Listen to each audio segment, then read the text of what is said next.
श्री समर्थ साहित्य परिषद के द्वारा आयोजित आज के इस कार्यक्रम में हमारे सेक्रेटरी श्रीमान श्रीकांत जी, श्रीमान चंद्रकांत जी, श्रीमती अर्चना मगेकर जी, संजीव साहब जी, सुरेश राव देशपांडे जी, मानसी अगलीकर जी और यहाँ सभी उपस्थित भाई और बहनों। मैं मराठी बोल नहीं पाता इसलिए माफ करना है। आप मराठी में बोलते रहो तो मैं हिंदी में बोलते रहूँगा। नेपाल में जाता हूँ तो कहता तुम नेपाली बोलो, मैं हिंदी बोलूँगा। बंगाल में जाता हूँ तुम बंगाली बोलो, मैं हिंदी बोलूँगा। तो चलता है। आप इसमें कालन कर रहे थे, ये सब समझ में आ रहा है। इसलिए मेरी जब मैं आपकी बात समझता हूँ तो आपको भी मेरी बात समझनी चाहिए। आप समझ सकते हैं, कोई जरूरी नहीं मेरी बात समझने लायक हो भी। आप सबको मैं आज बहुत बहुत आपका अभिनंदन करता हूँ, आपको धन्यवाद भी देता हूँ कि आज एक तो हमारे मराठी राजभाषा का गौरव दिन है, श्री कुसुमाग्रज का जन्मदिन है, जो महाराष्ट्र के बहुत बड़े साहित्यकार हुए हैं। और सबसे बड़ी बात है कि इस साल देश के अंदर हम आजादी का अमृत महोत्सव मना रहे हैं, 75वां वर्ष मना रहे हैं। पिछले दिनों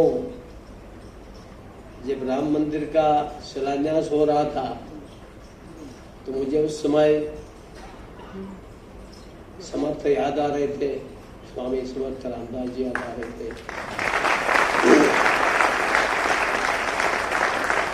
मुझे लग रहा था कि जब समर्थ जी होते तो वो कहते कि आनंद बन भुवने, आज तो सारे संसार में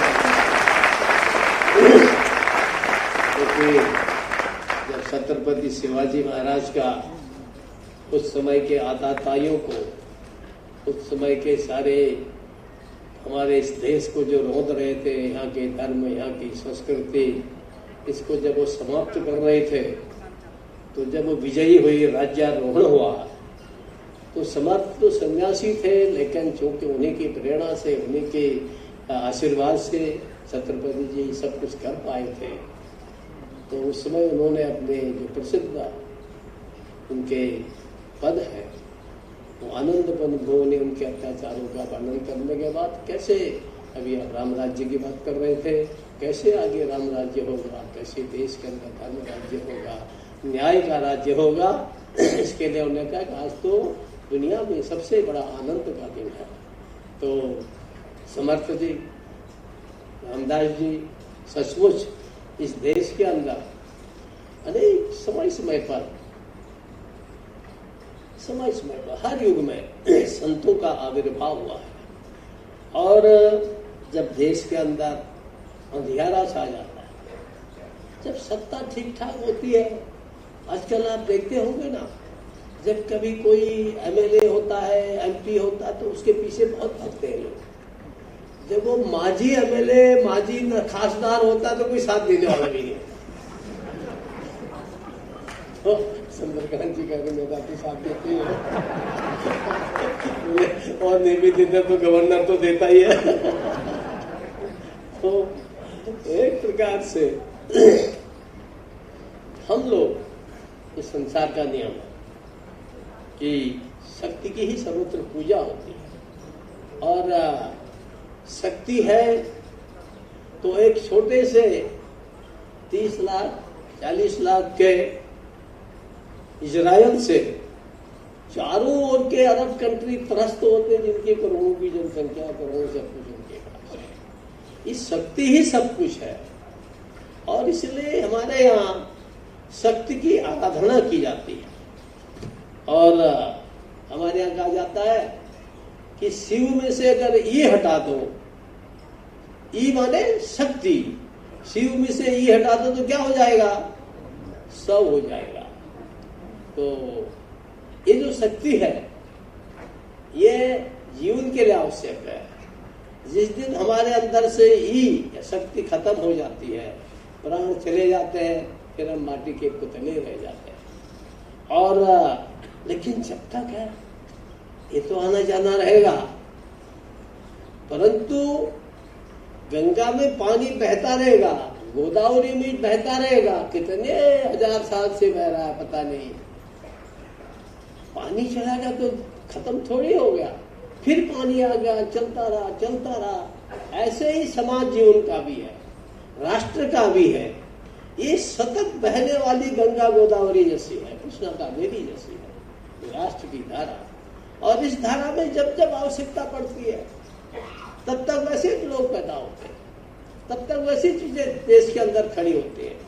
और इसलिए जब घनघोर अंधकार था, राणा प्रताप चले गए और पृथ्वीराज चौहान चले गए, देश आगे गुलाम होता गया। ऐसे समय में हमारे छत्रपति शिवाजी ने संकल्प लिया और उनको संकल्प पर पूरा करने के लिए उनको समर्थ रामदास जैसे गुरु मिल गए।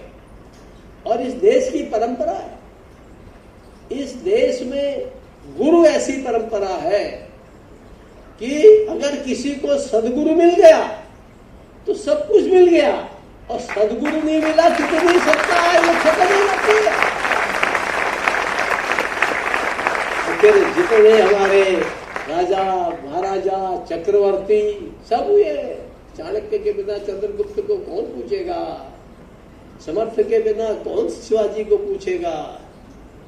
मैं कोई शिवाजी को छोटा, चंद्रगुप्त को छोटा नहीं बता रहा हूं, लेकिन उनके पीछे जैसे हमारे हर एक के पीछे उसकी माता का बड़ा योगदान होता है, जन्म उस व्यक्ति के बच्चे के जन्म। तो ऐसे ही हमारे समाज में गुरु का बड़ा स्थान होता है।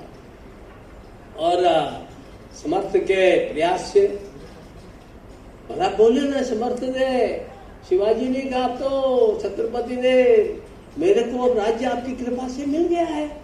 अब इस देश की एक परंपरा भी है कि अगर गुरु है तो उसको क्या देना चाहिए? जान रहे हो गुरु दक्षिणा नहीं देते हो क्या? तो गुरु दक्षिणा भी देनी चाहिए। अब उन्होंने कहा मैं जीत गया हूं, अब राज्य भी स्थापित हो गया, रायगढ़ में आ गया हूं, हमारा सब बन गया है। तो उन्होंने कहा इस राज्य की चाबी आपको देता हूं। आज के जैसे गुरु होते ना, जो गुरु नहीं गुरु घंटा जाती है वैसा। अच्छे लोग भी, नकली भी, दोनों किस्म के अच्छे भी होते हैं, उनको जो संसार चल रहा है। तो हमने डांट लगाया, हमने कहा तेरा है चाबी मुझे कब है, तो तेरे पास एक यू आर ट्रस्टी, तुम तो इसके ट्रस्टी हो। तो ये जो भाव है ये ऐसे सदगुरु से मिलता है। और सबसे अच्छी बात यह है कि हमारे मराठी साहित्य में संत ज्ञानेश्वर आदि से लेकर के समर्थ तक और आज तक अनेक लोगों ने अपने हिसाब से अपना योगदान दिया है। और मुझे लगता है कि जब हम मराठी राजभाषा गौरव का दिन मना रहे हैं, समर्थ जी के साहित्य के बारे में आपने बहुत चर्चा दिन भर की होगी, 2 दिन की होगी। तो इसके बाद हम सबको शायद जरूर लगा होगा कि हमें कहीं न कहीं जो समर्थ का भारत है, जो समर्थ का समाज का कल्पना है, उसको साकार करना चाहिए।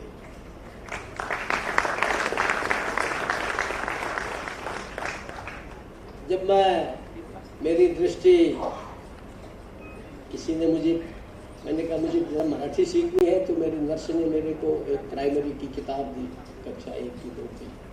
तो उसमें बहुत मुझे शुरू भी बहुत अच्छा लगा, तब तो मैं अब तो थोड़ा समझ ही लेता हूँ। तो मैंने देखा उसमें समर्थ के 2 ऐसे पद है, अति आनंद है। यानी वो कहते हैं कि प्रभाते मनी राम,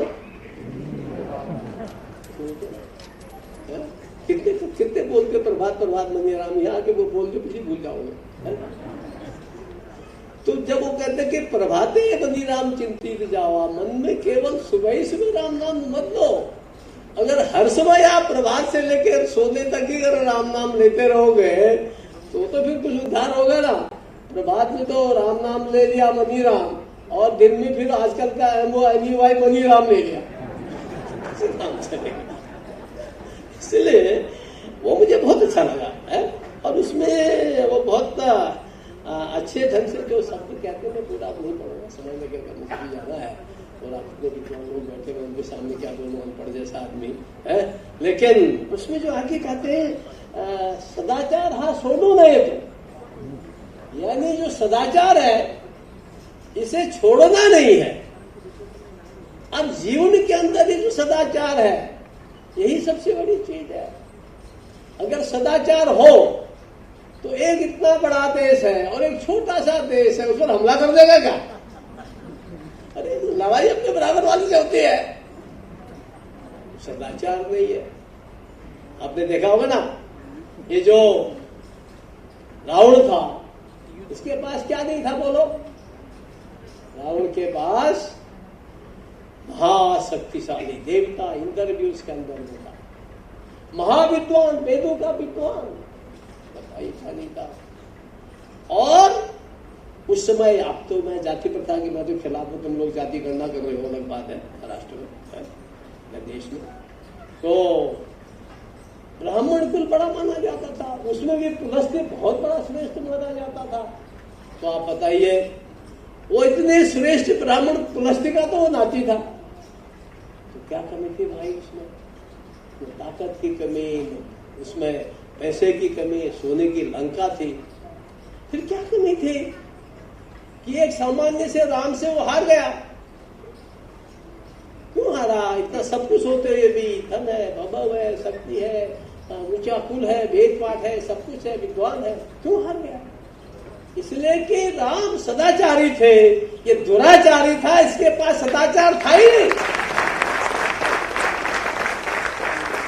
अगर हम छत्रपति को मानते हैं, समर्थ को मानते हैं, और अपने जीवन में अगर सदाचार नहीं लाए तो सब तो बेकार है। तो इसलिए मुझे लगता है कि उनके साहित्य से कहीं ना कहीं कुछ हमको सीखना चाहिए। मैं तो भी नहीं पता, समय भी नहीं मिलता था इतना, आपने बहुत खड़ा होगा तो, लेकिन सदाचारी जीवन है तो देश सुधर जाए, दुनिया सुधर जाए। अभी सदाचारी कैसे हो? वो कहते कि क्या है, मना सज्जना,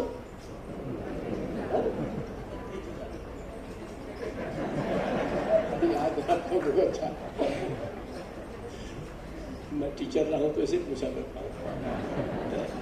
तो मना सज्जना भक्ति पंचेती, यानी हम सज्जनों के मन जो है सज्जनों के साथ भक्ति में लगा, तो सदाचार भी चाहिए, सज्जनों का संग चाहिए, संतों का संग चाहिए, ये भी बहुत जरूरी है।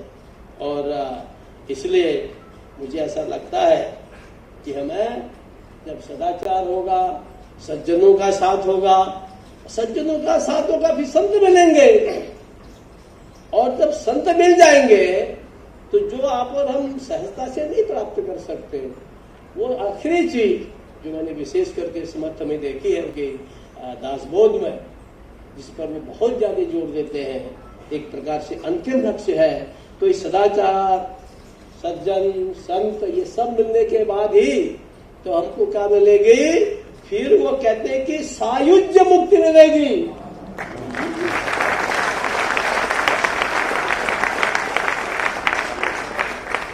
अब यहाँ पर हम पढ़ तो सकते, मैं भी बोल रहा हूँ, आप लोग भी सब बोल रहे हैं, परंतु ये सबसे कठिन काम है।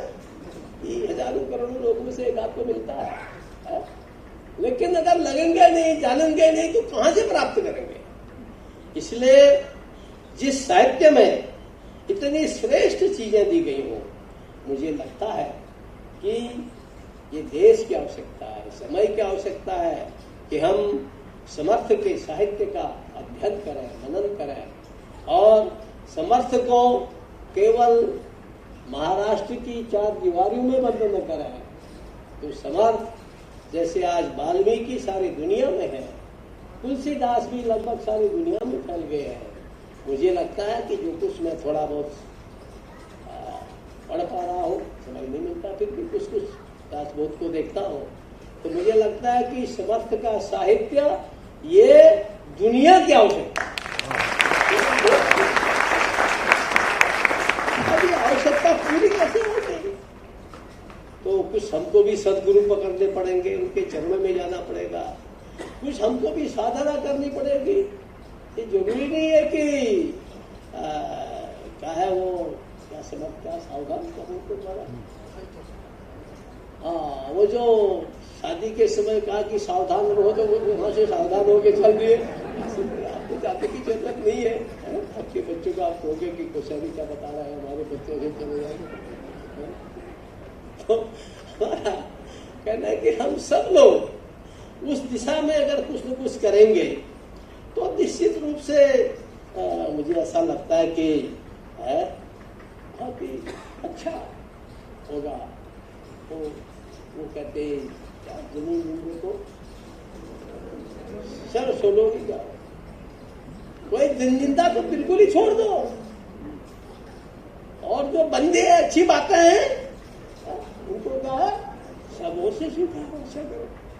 अब ये छोटी छोटी बातें हैं, इस सब में दुनिया का रहस्य छिपा है। अब हमको फुर्सत है नोट मांगने से, और चंद्रकांत जी हमारे मित्र, हाँ वोट मांगने से, तो ये नोट और वोट के मध्य में थोड़ा सा यदि हम इस ओर ध्यान दे दें तो मुझे लगता है कि हम अगली पीढ़ी को अपनी आदर्श पीढ़ी बना सकते हैं, और देश के अंदर बिल्कुल जैसे माउलू से हमारे उन्होंने शिवाजी ने, और जैसे भीलू से राणा प्रताप ने एक नई दुनिया खड़ी की, लोगों के अंदर आज भी हमको प्रेरणा देते हैं, तो हम भी ऐसे लोग खड़े कर सकते हैं जो हमारी देश की रक्षा के लिए, हमारी संस्कृति रक्षा के लिए, और दुनिया में इस बात के लिए देश में ही नहीं राम राज्य की आवश्यकता है, दुनिया में राम राज्य की आवश्यकता है। दुनिया में कलयुग चल रहा है, कलयुग के बाद कौन सा युग आता है? बोलो भाई, कृतयुग, सतयुग, तो ये तो खत्म होगा ना। तो इसलिए हमको तैयारी किसकी करनी है? तो सतयुग की करनी है। तो कहीं न कहीं रामदास जी, तुलसीदास जी, सूरदास जी, ऐसे ज्ञानेश्वर जी, कितने संत हैं, शंकराचार्य जी, इनके जो मार्ग पर हम चलेंगे तो निश्चित रूप से मैं सोचता हूँ कि जो आपका आज दिवस आप बना रहे हैं, ये सेमिनार आपने किया है, ये निश्चित रूप से सफल होगा। मैं देख रहा हूँ कि बड़ी संख्या में लोग हैं, ये आपकी इतनी उपस्थिति है और बड़े ध्यान से भी सुन रही है। मैं तो इतना, जब मेरे जैसे सामान्य व्यक्ति को आप सुन रहे हैं, तो जब अच्छे अच्छे लोग बोल रहे होंगे तो आपके तो आंखों में आंसू जरूर आए होंगे, क्योंकि भक्ति में यही होता है। तो हाँ, तो भक्ति में तो यही है, भक्ति में जब तक बार बार आंसू न बह जाए हृदय से अंदर, भक्ति पूरी नहीं होती है।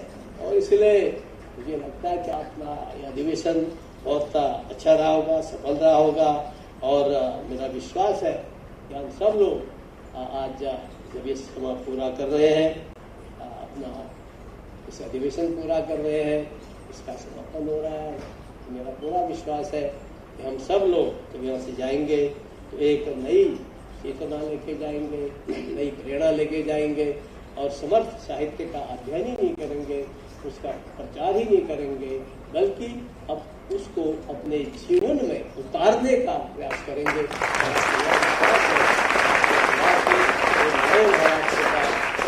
नए देश का हमारा निर्माण होगा। आप सब लोगों ने बुलाया, आप सबको बहुत बहुत धन्यवाद। एबीपी माझा, उघडा डोळे बघा नीट।